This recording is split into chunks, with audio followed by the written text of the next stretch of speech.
Nous allons parler de la militarisation, les viols comme arme de guerre. Et nous lisons dans l'Ancien Testament, le livre des Juges, chapitre 19, versets 1 à 28, et Ruth, chapitre 2, versets 8 à 9, et Michée, chapitre 4, versets 1 à 4. Le texte principal, c'est Juges. Et dans ce texte, on nous parle de l'histoire d'un couple qui a quitté Bethléem pour aller à Éphraïm. Et en cours de route, la nuit est tombée. Et ce couple devait s'arrêter à Gibéa pour passer la nuit. Et pendant qu'ils passaient la nuit, il y a eu des brigands. Comme Gibéa était un endroit où le désordre régnait à cause de la militarisation, les brigands sont arrivés, ils ont agressé le couple.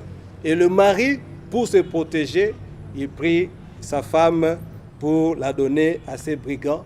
Et ces brigands la violèrent et la laissa presque morte. Cette histoire nous donne un peu l'image de ce qui se passe en République démocratique du Congo. Le pays, depuis 1994, est militarisé à cause du génocide qui s'est passé au Rwanda. Il y a eu des réfugiés qui ont traversé massivement à l'est du pays et il y avait même des militaires qui se sont transformés en réfugiés et ils ont commencé à se développer en groupes armés pour maltraiter le pays, les habitants du pays. Et cette situation a continué jusqu'à ce qu'il y ait le désordre qui a profité, il y a eu des rébellions, ainsi de suite.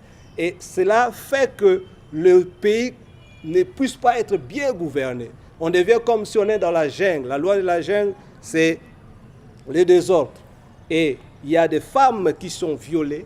Il y a des jeunes filles qui n'arrivent plus à se développer normalement, à aller à l'école.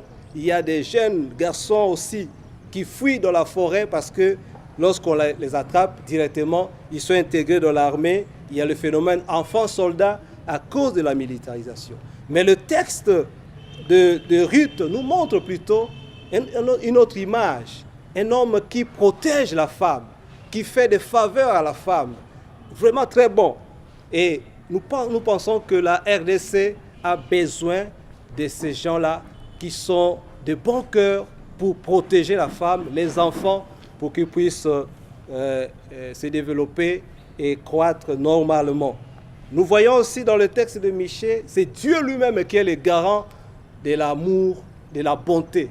Donc, nous voulons vraiment que notre prière est que Dieu puisse protéger le Congo pour que cette situation de militarisation cesse afin que les enfants et les femmes puissent évoluer dans un environnement de paix et d'amour. Amen.